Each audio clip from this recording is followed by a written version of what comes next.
electricity is born. Amasanyalaze yabagazala. But very few homesteads have electricity. And even those that have it, it is expensive. We are going to make sure that in the 5 years that you give us to leave this country, all major trading centers, all government schools, all health facilities across the country, they are all going to be connected to the national grid. And connection to the national grid by domestic consumers is going to be free. We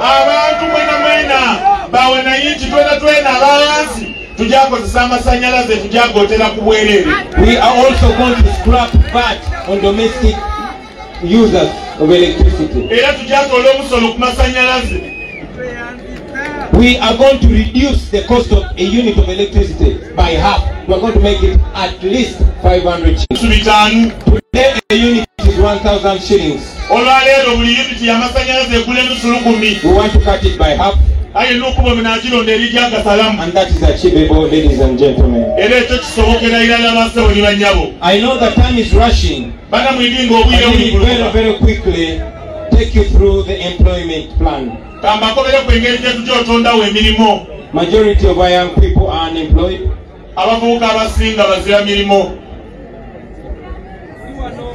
Majority of the youth are not in school. They're not in employment. Many of them are unemployed and they are unemployable. We are going to deal with that right from school. Ensure that our education does not only train job seekers. It's not only for academics. We have the 4 A's.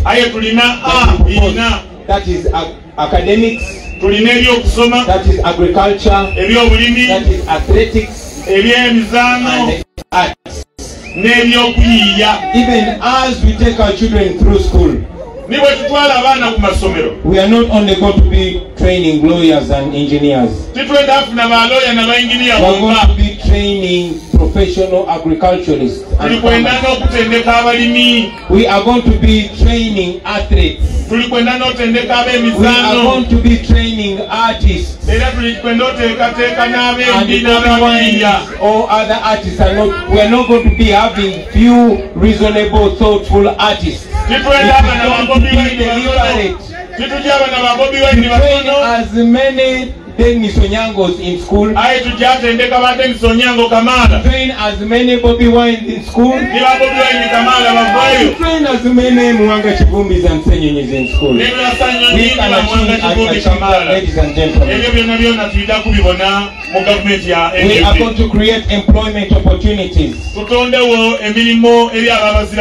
Because we know that more than 100,000 young people get on planes and go to Arab world every year.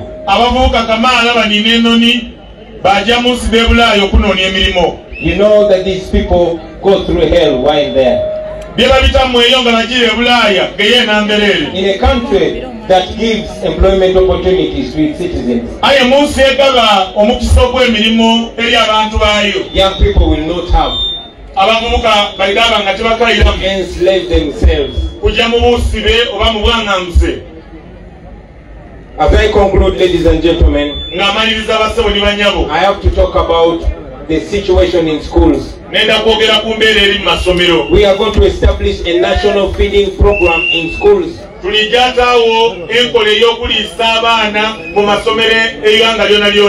is what's going to change our education. It's going to revolutionize it. Today, children study on empty stomachs. Parents and teachers had an association called PTA. We want to revive it. Association y'abazaire n'abasomesa working working with parents and teachers, we are going to ensure that children, school-going children, eat at least one healthy meal every day.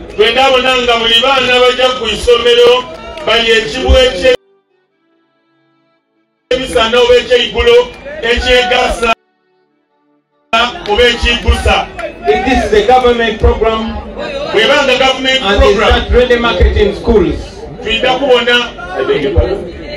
and there's that ready market in schools for those agricultural products, then it's going to boost agriculture.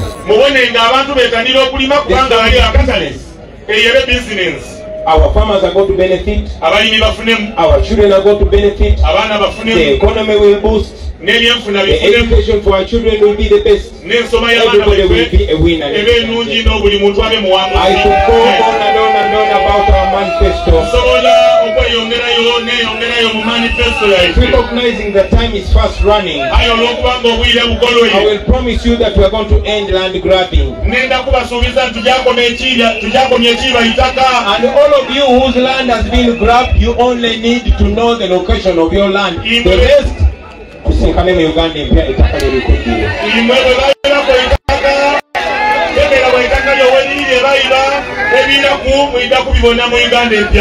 are going to also give power to local governments. We shall embark on a devolution process. We want all these regions to be re-empowered.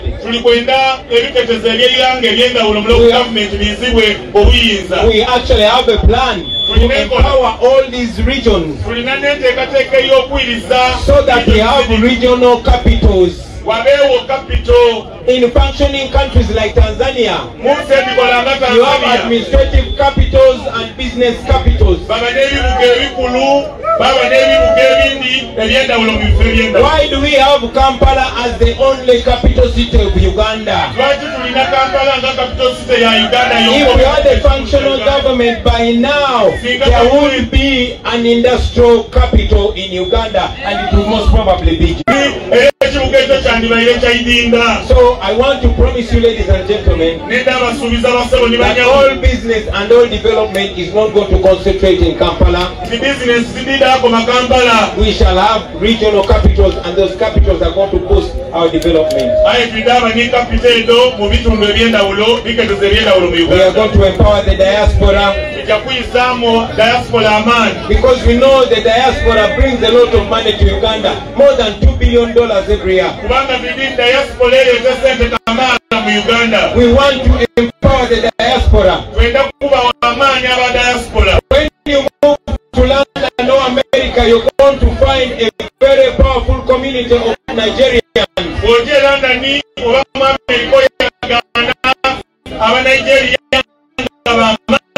A powerful community of Chinese. You can get the world, and their presence must be felt.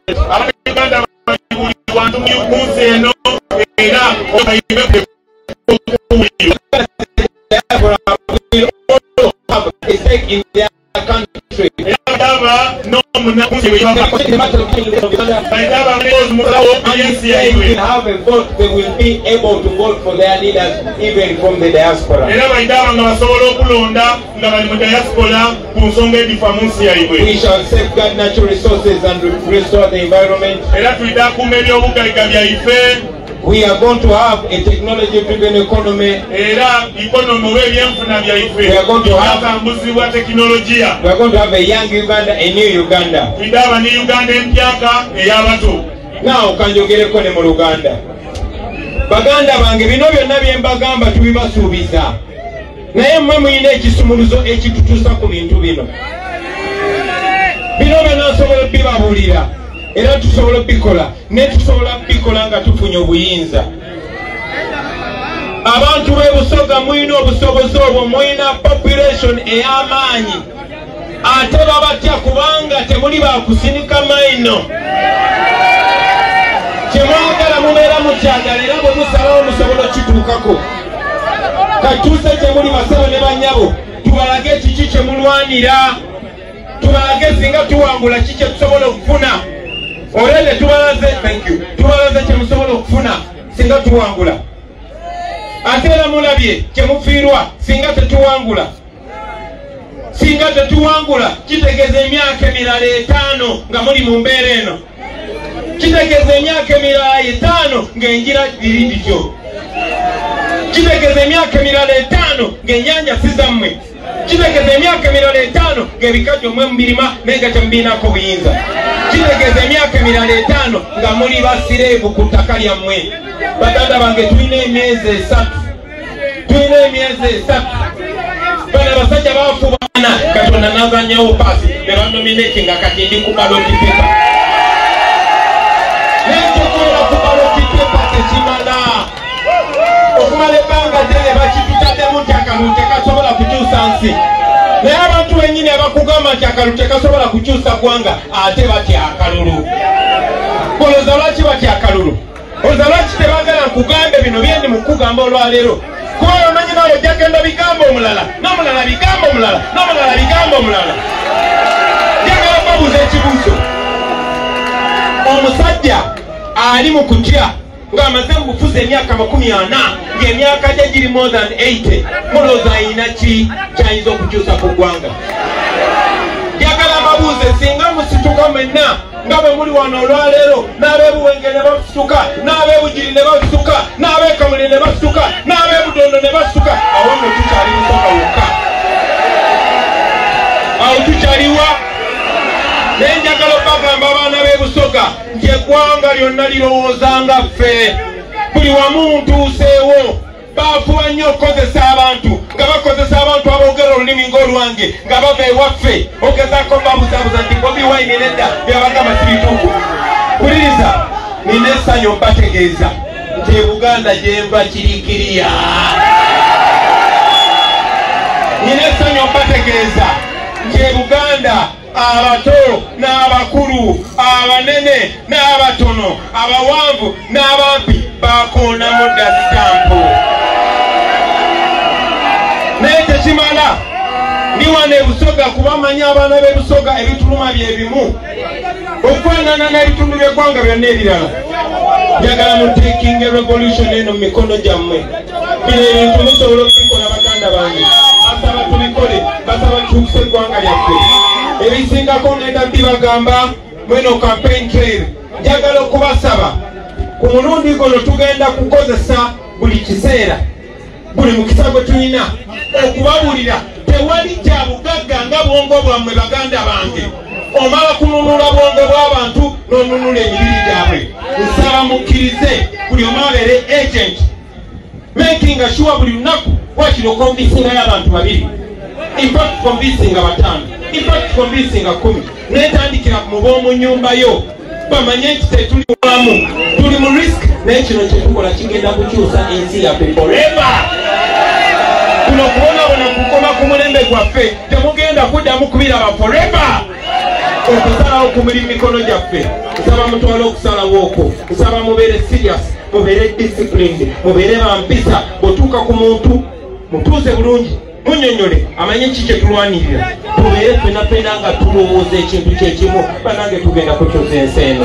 Tugenda kunyumirwa Uganda, mugenda kunyumirwa Busoga, mugenda kunyumirwa wammwe. Kuba ebikajjo bijja kuba bammwe ne Busoga egenda kubeera ye lwaki sirekeraawo. Bana mwebale eno mwebalire irala. Kirunda abafere enkabi, abatambuze bukalamu, mubeere balamu, mutambuze meseje eno, tuwangule, tukyuse obulamu bwammwe. Mwebale nnyo mwebalire ddala, Mukama abafere.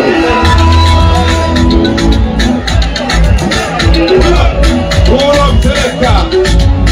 of selector, olutalo nga luwedde.